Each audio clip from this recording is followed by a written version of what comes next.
Bismillahirrahmanirrahim. Alhamdulillah rabbil alamin hamdan katsiran thayyiban mubarakan fi mubarakan alaihi kama yuhibbu rabbuna wa yarda. Asyhadu an la ilaha illallah wa la syarikalah. Asyhadu anna Muhammadan abduhu wa rasuluh sallallahu alaihi wa ala alihi wa sahbihi ajmain, amma ba'du.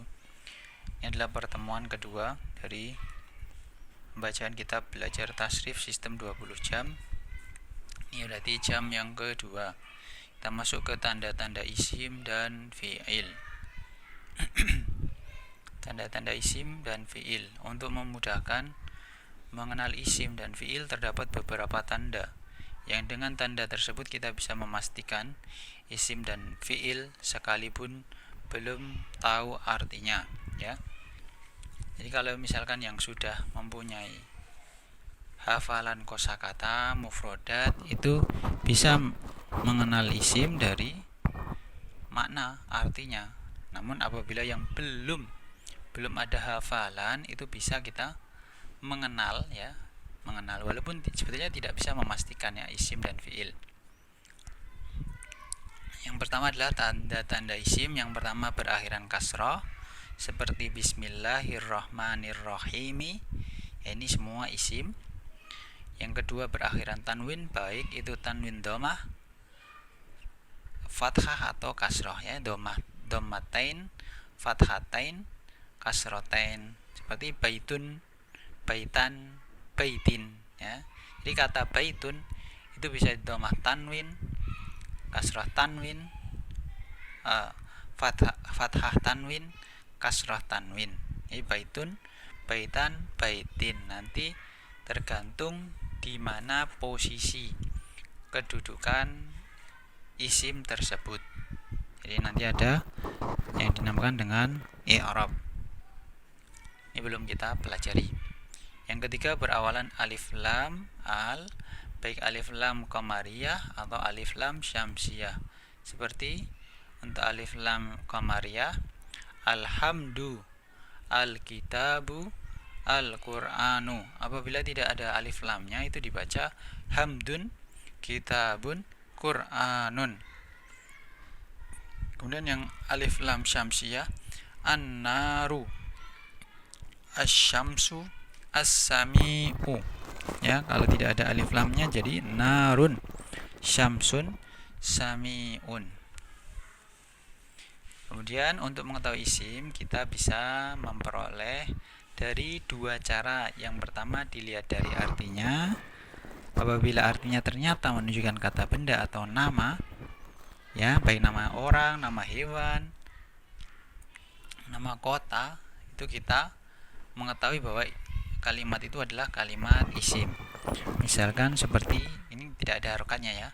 Tapi ketika kita baca Sufyanun, ya, Sufyan berarti nama orang. Kita tahu bahwa kalimat ini adalah isim.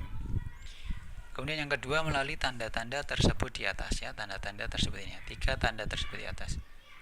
Namun tidak selamanya isim memiliki tanda-tanda tersebut di atas. Makanya agak kontradiktif kalau di sini penulis menuliskan memastikan. Kita bisa memastikan, padahal di sini dikatakan tidak selamanya isim memiliki tanda tersebut di atas. Hanya jika terdapat tanda-tanda tersebut itu pasti isim sekalipun belum diketahui artinya. Namun untuk pemula kita tidak bisa mengatakan itu pasti isim itu, ya. Apalagi ini baru 2 pertemuan. Dan contohnya,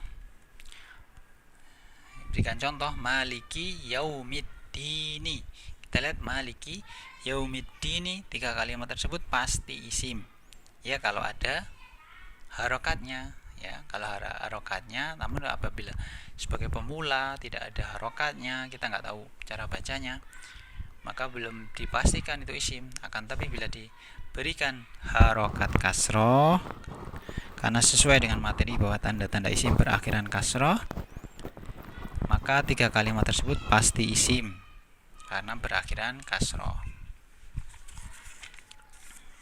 Yang kedua adzabun alimun. Maka ini pasti isim karena berakhiran tanwin.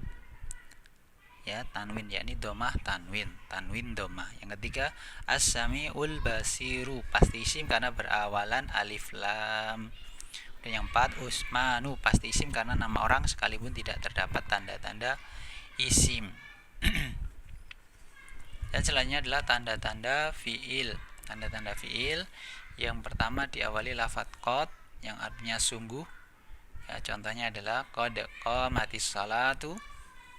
Yang kedua diawali huruf sin yang artinya akan. Jadi ada jeda waktu yang dekat. Ya, perbuatan itu belum dilakukan, namun akan dilakukan dalam rentang waktu yang dekat. Contohnya saya dhabu dan saya rji'u. Akan pergi, saya rji'u akan kembali. Kemudian yang ketiga diawali huruf saufa yang artinya juga akan, namun rentangnya jauh. Ya, rentangnya lama, temponya lama, jangka waktunya lama. Seperti saufa ta'lamun. Apabila kita artikan adalah niscaya mereka akan mengetahui kelak. Kelak itu berarti masih lama jangka waktunya. Yang keempat berakhiran ta, taknis sakinah, tak mati yang menunjukkan bahwa subjek dari perbuatan itu adalah perempuan. Contohnya seperti qalat dan ja'at. Ya, dia seorang perempuan, qalat telah berkata. Atau ja'at, dia seorang perempuan telah datang. Catatan sa, sin, ya, huruf sin dan saufa. Pertama sa akan untuk waktu yang dekat. Sedangkan saufa akan untuk waktu yang masih lama atau jauh.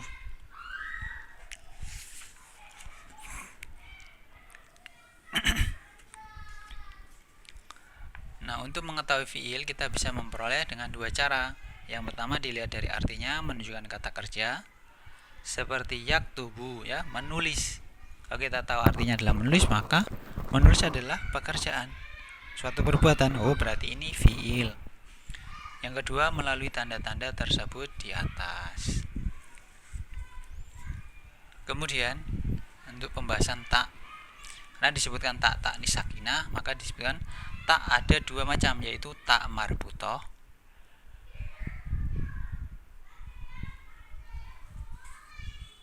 ya, tak marbutoh, dan ya marbutoh itu berarti ini apa? Tertutup. Marbutoh itu tertutup, taknya tertutup. Ialah yang ditulis dengan tertutup seperti Aisyatu Fatimatu. Tak ini bukan tanda fiil dan tidak boleh ditulis dengan tak mati, tetapi senantiasa harus berbaris atau bersyakal atau berharokat. Sekalipun dalam pengucapannya biasanya dibaca mati, seperti Khadijah. Nah, kalau di sini kan Khadijatu, harusnya Khadijatu, tapi bisa dibaca Khadijah. Yang B tak maftuhah ialah yang ditulis dengan terbuka, maftuh, terbuka. Jika tak tersebut di akhir kata dengan sakinah, mati, maka kalimat tersebut pasti fiil. Contohnya dhahabat, nah, seorang perempuan telah pergi. Kalau tak maftuhah dan disukun, mati, itu berarti tanda fiil. Dan contoh-contoh dari penerapan tanda fiil. Yang pertama na'budu, beribadah. Yaqra'u, membaca, pasti fiil karena artinya menunjukkan kata kerja.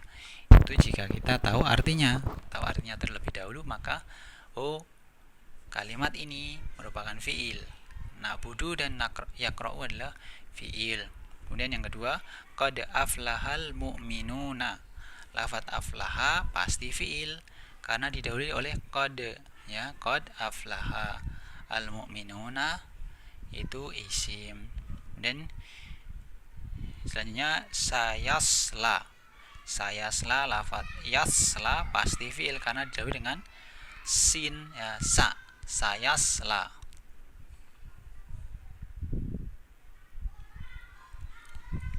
Dan yang selanjutnya adalah tabat kharajat sa'alat ya. Tabba ini kalau pelakunya atau subjeknya adalah laki-laki maka tabba. Dan kalau yang ini kharajat pelakunya atau subjeknya laki-laki adalah kharaja. Sa'alat apabila subjeknya adalah laki-laki sa'ala ya. Semua pasti fi'il karena berakhiran taknis sakinah, tak yang mati, dan menunjukkan bahwa subjeknya pelakunya adalah perempuan.